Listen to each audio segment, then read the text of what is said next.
జీవన్ రెడ్డికి కాంగ్రెస్ పార్టీలో లభించినటువంటి అవకాశాలు 14 మార్లు బీఫామ్ తీసుకున్నటువంటి నాయకుడు ఇవాళ ఈ రాష్ట్ర కాంగ్రెస్ పార్టీలో ఎవరూ లేరు. అవకాశాలు వచ్చాయి, కానీ సందర్భాన్ని బట్టి మెదులుకొని ఉన్న పరిస్థితులు బట్టి మెదులుకోవాల్సిన అవసరం ఉన్నప్పటికీ కూడా వారు పార్టీని వదిలినారు.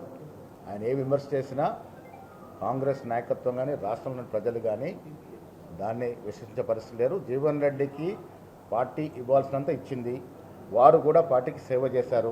ప్రజలతో ఎన్నుకోబడినటువంటి శాసనసభ్యులు ఎన్నుకున్నటువంటి ముఖ్యమంత్రి రేవంత్ రెడ్డి గారు. జీవన్ రెడ్డి గారు పోవాలి అంటే పోయే పరిస్థితి ఉంటుంది. ప్రజాస్వామ్యం ఇది, ప్రజాస్వామ్యతంగా శాసనసభ్యులు ఎన్నుకుంటున్నటువంటి నాయకుడు ఆయన. జీవన్ రెడ్డి గారు ఎవరు? ఆయన పోవాలి, మార్పు రావాలి అనే దానికి ఇవాళ మార్పు వచ్చింది కాబట్టే బీఆర్ఎస్ పార్టీని ప్రజలు ఇంటికి పంపించినారు. ఇలా పెద్ద ఆయన జీవన్ రెడ్డి గారు ఎన్నో మార్లు ఇదే గాంధీ భవన్ వేదికగా బీఆర్ఎస్ పార్టీ మీద, బీఆర్ఎస్లో జరిగిన అవినీతి మీద, ప్రాజెక్టులో జరిగిన అవినీతి మీద మాట్లాడినారు.